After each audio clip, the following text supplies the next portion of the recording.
मंच पर सूक्ष्म रूप से उपस्थित परम पूज्य गुरुवर माता आदिशक्ति जगत जननी जगदम्बा के चरणों में कोटि कोटि प्रणाम करते हुए भगवती मानव कल्याण संगठन शाखा संत कवि नगर की तरफ से आप सभी उपस्थित मां भक्तों का, गुरु भाई बहनों का सादर स्वागत करते हुए सादर जय माता की, जय गुरुवर की।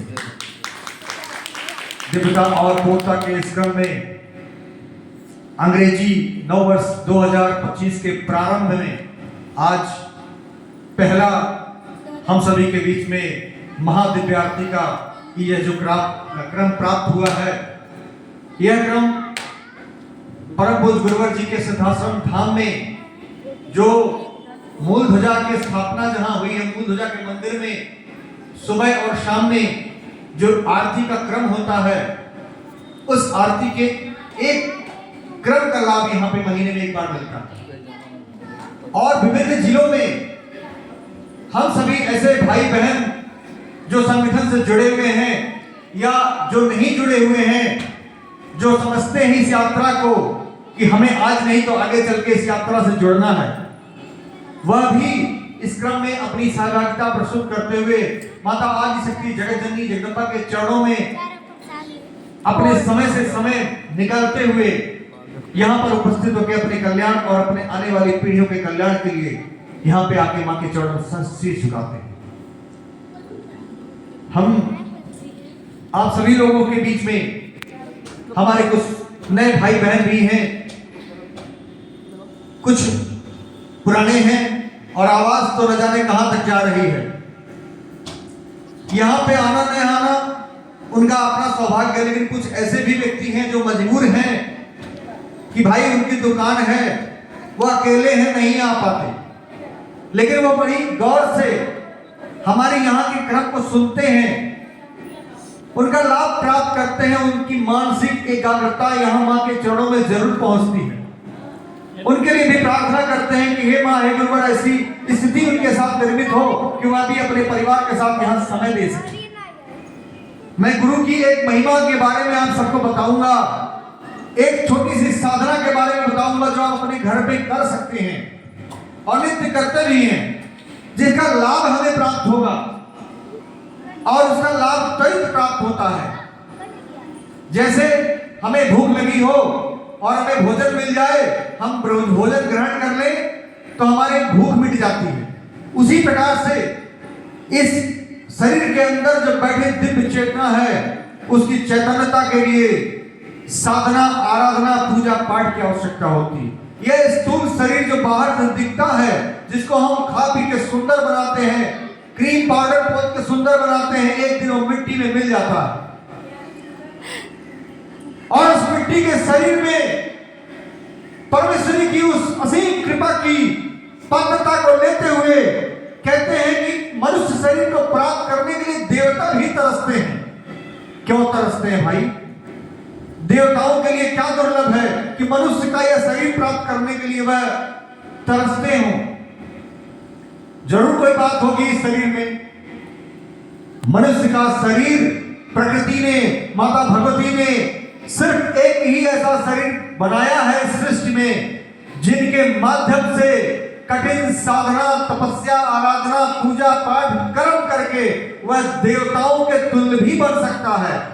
यह उसके अंदर पात्रता दी गई है, लेकिन वह शरीर, यह शरीर धारण करने के बाद ही, लेकिन जिसमें हमारी इष्ट माता भगवती आदिशक्ति जगदम्बा की एक किरण जो आत्मा के रूप में हमारे शरीर में सदैव विराजमान रहती है, उस शरीर में हम नशा और मांस का खूब बढ़िया से घूंट पिलाते हैं और उस शरीर को इस प्रकार से नष्ट कर देते हैं कि पता चलता है जैसे एक दीमक हो और किसी चीज में, किसी भी लकड़ी हो, कोई मनुष्य ही क्यों ना हो, शरीर कहीं भी दीमक लग जाते हैं तो धीरे धीरे अंदर से खोखला कर देते हैं।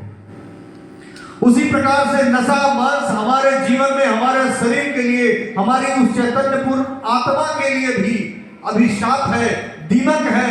धीरे धीरे वह अंदर से चाल के खत्म कर देती है और स्थिति पहुंचती है कि अब तो मुझे बचा लो डॉक्टर साहेब। तो डॉक्टर साहब भी कहते हैं, जब मैं था तब हरि नहीं, अब हरि है मैं नहीं। जब बुद्धि थी, चिल्ला चिल्ला के भगवती मानव कल्याण संगठन के लोग चिल्ला रहे थे, भैया भैया नशा छोड़ दो, अपने आप को नशा मुक्त कर लो, माता जगदम्बा के चरणों में अपने आप को समर्पित करके अपनी और अपने आने वाली पीढ़ियों का कल्याण कर लो। तब तो कान में तेल डाल के पड़े सोए रहे और आप मरने की स्थिति है तो कहते हो कि डॉक्टर साहब भगवान मुझे बचा लो। भगवान ने शरीर को दिया है आपको सत्कर्म करने के लिए, धन कमाने के लिए नहीं, धर्म कमाने के लिए, धर्म अर्जित करने के लिए। आदि काल में हमारे ऋषि मुनि संत हुआ करते थे, जगह जगह पे यज्ञ हवन अनुष्ठान होते थे, जिनको करने से हमारे देवताओं की शक्तियां बढ़ती थी, पुण्य कर्म बढ़ते थे, जगह जगह पे चेतनावान व्यक्ति पैदा होते थे। आज किसी के घर में विवेकानंद पैदा नहीं होता। यदा कदा कहीं नजर आता है तो 1-2% में ऐसे हैं कि कोई अच्छा संत नजर आ जाए, कोई अच्छा विवेकानंद की तरह एक साधक नजर आ जाए, एक अच्छा व्यक्ति महान व्यक्तित्व को लेके प्रकट हो जाए, कहीं से नजर आ जाए। हमारी निगाहें तराशती है लेकिन मिलता नहीं। क्यों नहीं मिलता? क्योंकि हम अपने धर्म को पतन की दिशा में डाल चुके हैं। जहां से हमारा पतन होता है हम उस दिशा में अपने आप को पूर्ण रूप से छोड़ चुके हैं। भौतिकतावाद की इस अंधी दौड़ में हम इस कदर दौड़ रहे हैं कि अपना आने वाला कल भूल चुके हैं। हम केवल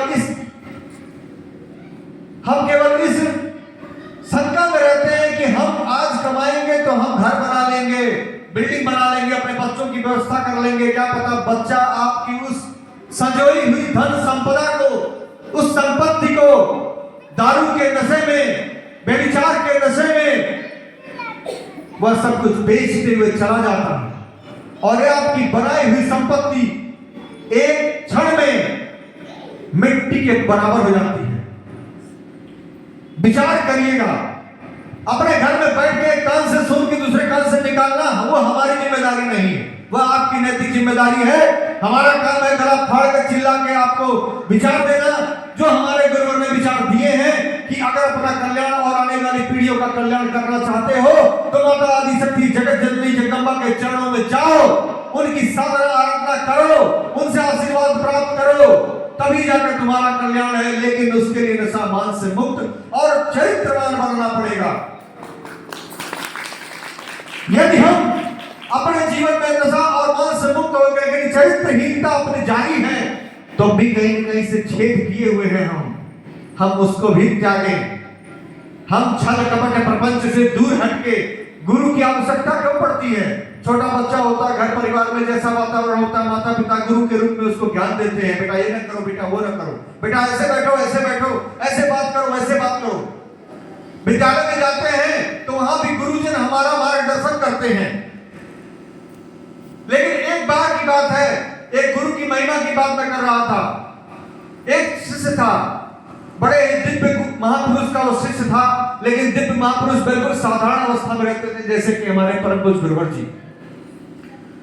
वह शिष्य था, उसकी बेटी की शादी तय हो गई। अपनी बेटी की शादी को तय करने के बाद अपने गुरुवर के पास गया। वो कहा, गुरुवर मैंने अपने बिटिया की विवाह तय कर दिया है, लेकिन मेरे पास एक फूटी कौड़ी भी नहीं है। मैं उस बारातियों का स्वागत कैसे करूंगा? मैं अपनी बेटी की शादी कैसे करूंगा? उन्होंने कहा, कोई बात नहीं, चिंता मत करो, मैं हूं ना, मेरा आशीर्वाद है, परेशान ना हो, समय आएगा तो वो भी हो। 6 महीने शादी के पहले यह निवेदन किया और उसके बाद नित्य प्रति वो जाता था, लेकिन हफ्ते 10 दिन में एक बार, गुरुदेव जी अब तो इतने दिन रह गए, गुरुदेव जी 4 महीना रह गया, गुरुदेव जी 3 महीना रह गया, गुरुदेव जी 2 महीना रह गया। करते करते करते करते शादी का एक दिन पहले का समय आया और उनके गुरु हमेशा वही कहते रहे, चिंता मत करो, मैं हूं, मेरा आशीर्वाद है, चिंता मत करो। लेकिन शादी के एक दिन पहले वह अंतिम बार गया, क्योंकि गुरु से जुड़ा था। गुरु की शक्ति, गुरु की महिमा, गुरु की कृपा क्या होती है, इसमें आप लोग निचोड़ देखिएगा। यह सत्य घटना है, यह कोई काल्पनिक घटना नहीं है। आज काल में ऐसा बहुत हुआ है। लेकिन जब वह गुरु के पास गया, रोते बिलखते हुए, ना उम्मीद होके, उसकी आशा निराशा में बदल रही थी कि कल को मेरी बेटी की शादी है और आज तुम्हारे गुरु जी अभी तक कहे कि चिंता मत करो, मेरा आशीर्वाद। वह गुरु के पास गया, गुरु ने अपनी खड़ाऊ दे दी उनको, कहा कि बेटा ये ले जाओ, अपनी बिटिया का विवाह करो आराम से।